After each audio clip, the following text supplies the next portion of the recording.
All right, y'all, let's talk about some Diddy updates. You know, it's been about 3 days since I last posted, and I wanted to get my ducks in a row and make sure I had everything in order before I presented this to you all, because it's not looking good. All right, it's not looking good. So if you don't know, P. Diddy has made his third motion for bond, and his first two previous motions, obviously, if he's making his third one, both of those were denied. And this third one, the reason I wanted to talk to you all about it is because it's looking like he might get it. It looks like he might get this motion passed. And I'm not the only one to think that. Third time just might be the charm for P. Diddy's bond motion. I just got out of court, and let me tell you why I think he's going to get a bond. Judge, reserved decision. He said you're going to get a decision very soon, okay? But the judge was buying a lot of the defense's arguments, and they were good arguments. The judge said that by Monday at 12 noon, he wants to see both sides issue additional briefing on this question of whether or not some of the statements that Puff Daddy has made in the public through social media, as well as in talking to witnesses and text message, are allowed or not. The government was arguing that he's trying to influence jurors and he's trying to witness tamper. And the judge questioned, really, are you sure? I looked at some of these messages, this happy birthday post from his family that's posted on Instagram. Yeah, a juror might see that, but does that mean that a defendant's not allowed to wish himself happy birthday on Instagram?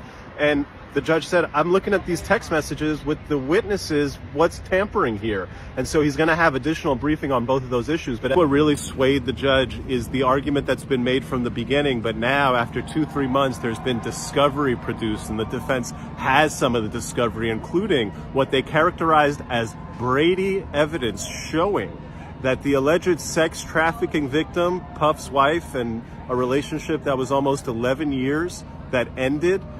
They discussed some of the text messages about the ending, and the defense lawyer's point is, look, when they broke up here, she's not talking about, hey, you made me a prostitute and you forced me to do this and you forced me to do that. That type of sex trafficking claim is nowhere in the evidence, according to the defendants. I think the judge was looking at some of the evidence and he was going along with that, and that's what's leading him to say that, hey, why under this set of conditions can't I give this guy bail?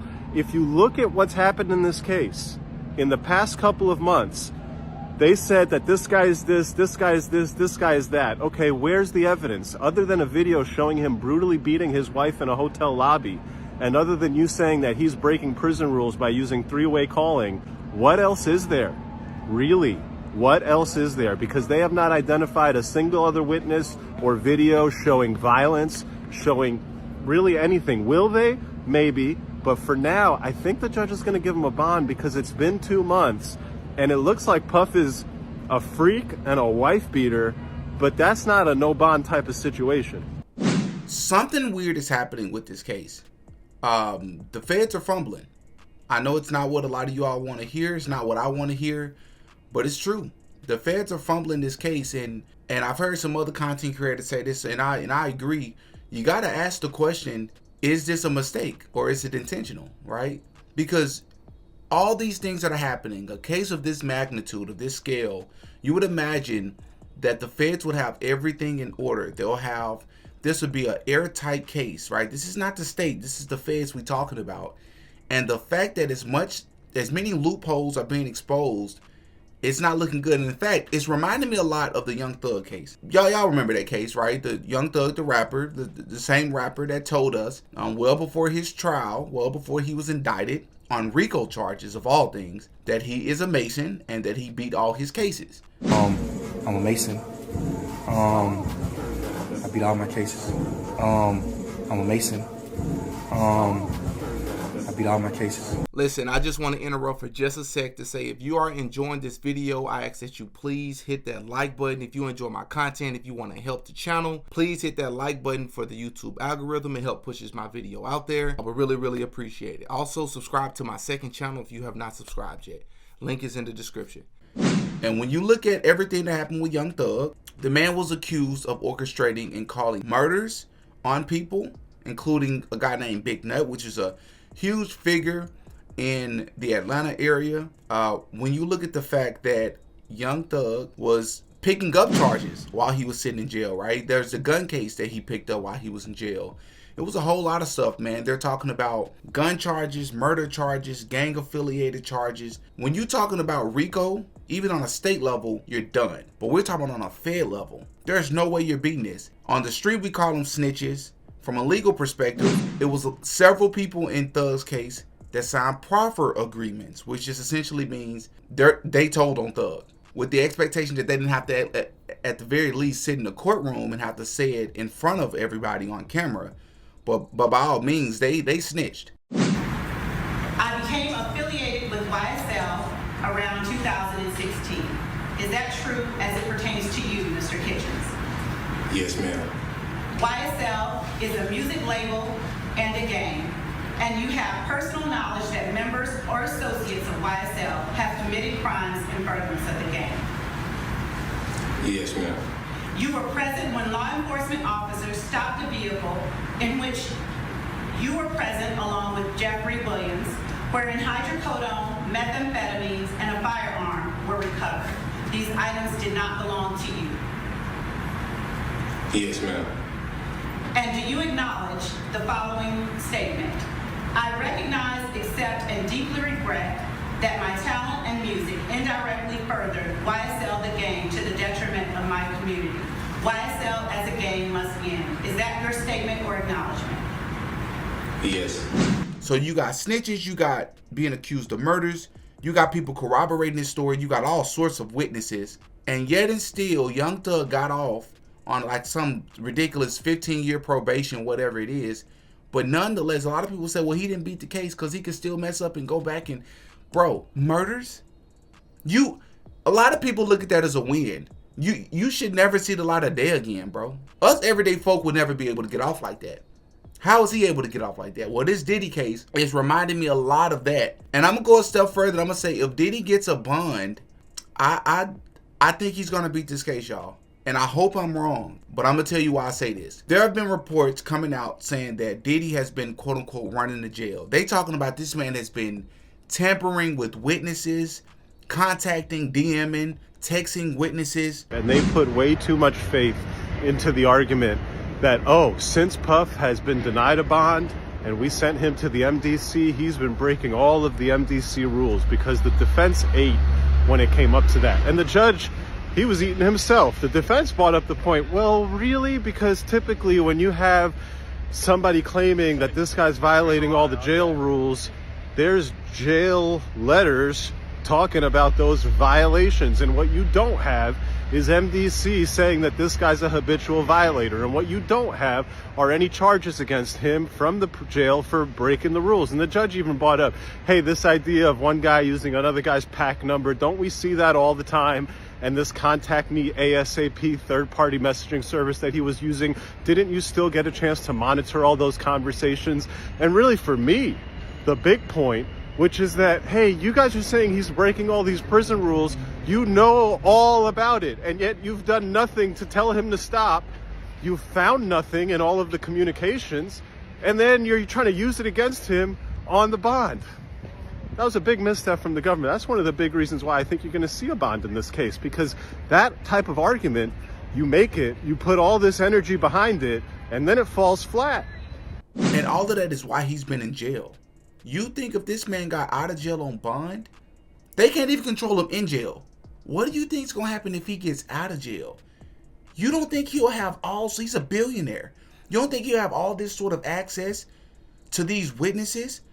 If I'm a witness and this man gets out on bond, I'm terrified, period. I'm Justin Bieber, I'm terrified. Even though Justin hasn't said anything, I would be terrified. And which reminds me, you know what the Thug case, the Young Thug and the P. Diddy case have in common? Which is why I say the Fed is fumbling this case, and it's a lot of similarities between these two cases. For one reason or another, they decided that the current judge was not going to be a good fit, and he was tampered with or something like that, and they decided, or he was very biased or something like that, and they decided to swap the judge out. Well, if you look at the P. Diddy case, and if you don't know, they have also done the same thing in P. Diddy's case. They have changed judges, which makes you wonder, what's all of this about? Because from my understanding, they haven't even really given a good explanation why they changed judge. That's weird to me. And then you have Audria English. Audria English I've talked about on this channel already. I've done an entire video on Audria English. She is one of the witnesses that was a go-go dancer at one of P. Diddy's or several of P. Diddy's parties, and she's given an elaborate story of her time as a go-go dancer at P. Diddy's party. She talked about how the drinks were laced, how they knew that they were laced. She talked about the freak off. She talked about all sorts of things, legal and illegal. In my last video that a lot of you all were not feeling, y'all weren't rocking with the fact that I said that I believe that some of these witnesses are being tampered with, and I think some of them, not all of them, are deliberately lying to us. I stand by that, and this is more proof. In that video, I said that I reached out to Audrey English, and when I went to her Instagram, it is directing people to Lionel B, which is the YouTuber that somehow, I'm not going to say mysteriously, but he's somehow getting all the interviews with these witnesses and these people that are close to Diddy and these people that are exposing Diddy. He's the one sole person that's getting a lot of these people,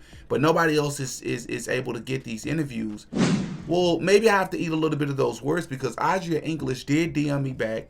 She told me that she was going to charge me $2,500 plus like a 60-40 split or something like that. Listen to me. If you are not a content creator, you don't understand how absurd that is. I'm not against anybody making their money, especially when you're putting your life on the line, you're putting your freedom on the line by exposing people of the caliber of a P. Diddy. But when you're charging YouTubers that have 60,000 subscribers, not 600,000 subscribers, when you're charging us $2,500 plus 60-40 revenue, to me that communicates that, one, your number one priority is not trying to get this story out there and trying to help these other victims, or even trying to help yourself see justice. You're trying to make a lot of money, and sure, $2,500 won't help you get rich, but if you're making $5,000 to $10,000 off videos or interviews that you're doing with content creators, which 60-40 revenue splits, depending on what the numbers are, you're going to be making $5,000 to $10,000. It's a bit of a red flag to me, in my personal opinion. I also stand by what I said. It's a red flag when a YouTuber is quote unquote representing not only you, but apparently representing Misha as well, which is the other young lady that I said is the biggest interview of the year, and I stand by that. A lot of you all couldn't comprehend what I was saying. I believe that she's a victim. I do. I think that's world-class acting. I don't think you can act that well. But I'm not so sure she's a victim of Diddy's. It's a lot of content creators have come out and exposed the fact that it's almost impossible that she's the victim from the photo. Misha said in the video last night that at the time when this happened, she was in the 6th grade, okay? She was around 11. Well, she said she was around 11 years old in year 2000, okay? Which will mean in 2003, she'll be around 14 years old, right? Well, the real victim and Jane Doe in this case was 17 years old, and you can see that in the court filing. I just showed you guys that. Misha claimed that she was in Texas. She even talked about the singer SZA and how they went to the same school, and she met her and she was able to give her music that she wrote to SZA's father and all this stuff. But the thing about that is, the real victim was from Michigan. She wasn't from Texas. That is shown in the court filings and court documents. The real Jane Doe, as of today, will be 37 years old today, okay? Misha said last night in that video, she is 33 years old. She can't be the same Jane Doe.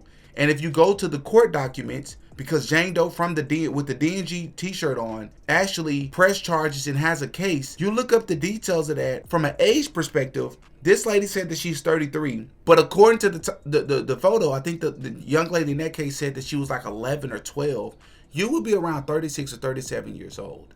Yes, she said in the video, Misha said that she had to lie about her age, but I don't think you said you had to lie about 5 or 6 years. Another thing that was very suspicious was the skin complexion. She just could not be that young lady. Even Jaguar Wright came out and said that it's almost impossible that can be the same Jane Doe. We already know the players behind the scenes, man. Okay, so you guys already know if something is fishy, something ain't right. Right. That Lamisha chick, I don't think that's her in that photo. We got some people. We're just gonna go ahead and expose it down the line. One, we know it's not her in the photo. We know the girl in the photo is represented by Wigdorf. Wigdorf would not have this. The simple fact that there was one content creator specifically who actually had the audacity to advertise his live with Misha as the girl in the photo in the D&G shirt goes to show it is clickbait at its finest. And not only that, it is predatory. Because now, because of his choice of wording and that picture and the way he framed it, he is going to force this girl to look like a fraud. And people are going to come after her, which it is what it is. She didn't choose that thumbnail in that picture. Misha's not the one that typed it in, I'm the girl in the picture. The content creator did. Well, yeah, he typed it in that way. However, It wasn't she was her the one choice. saying she sat on Diddy's lap. You It remember wasn't she her said that? choice. No. You know who said that originally was the Adria chick. She's the one who said that. She knows the real girl who is in that picture, yada yada yada. Now you know Adria, I believe she was being represented by Ariel Ariel Kid.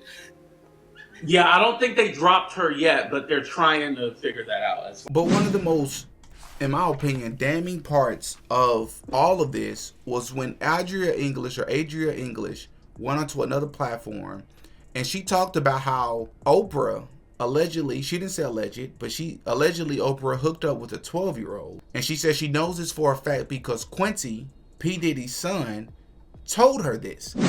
I have the address. The address to a tunnel? Oh, yes. Oprah Winfrey started under Oprah's house.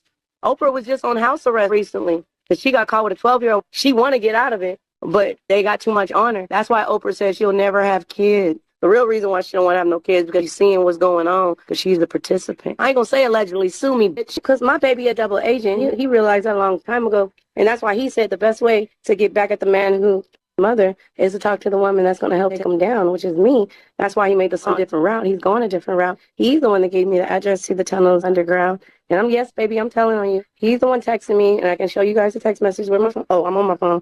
I'll send him a line on B. He's the one texting me on a daily basis, giving me the heads up, and he wanted me to keep it a secret. He's the one liking, telling me to share, and then when I share, he put the likes on it. I got it as my screenshot. It's on my Instagram. I'm not making it up. Why would any person who's, if somebody is trying to take your father down and you're really on his side, why would you put a like during all of this on anything? Why would you be texting them? Why would you be giving them information and addresses? And my Jane Doe told me that Quincy was the one that used to slide her food and sneak water and stuff to her and talk to her through the door and say, it's okay, and let her know when they left. And we would come to her, you can take a bath now, you can do this now. He was there the whole time. The reason why he's being loyal because he's under distress and he's been mind manipulated his whole life. Everything he's ever known is not anything that he thought it was going to be. His whole life is a lie. His whole entire life is a lie. And the only person that really loved him for real that he knows is gone, which is his mother. So he playing all sides. That's weird for so many different reasons. Why would Quincy be telling you this information?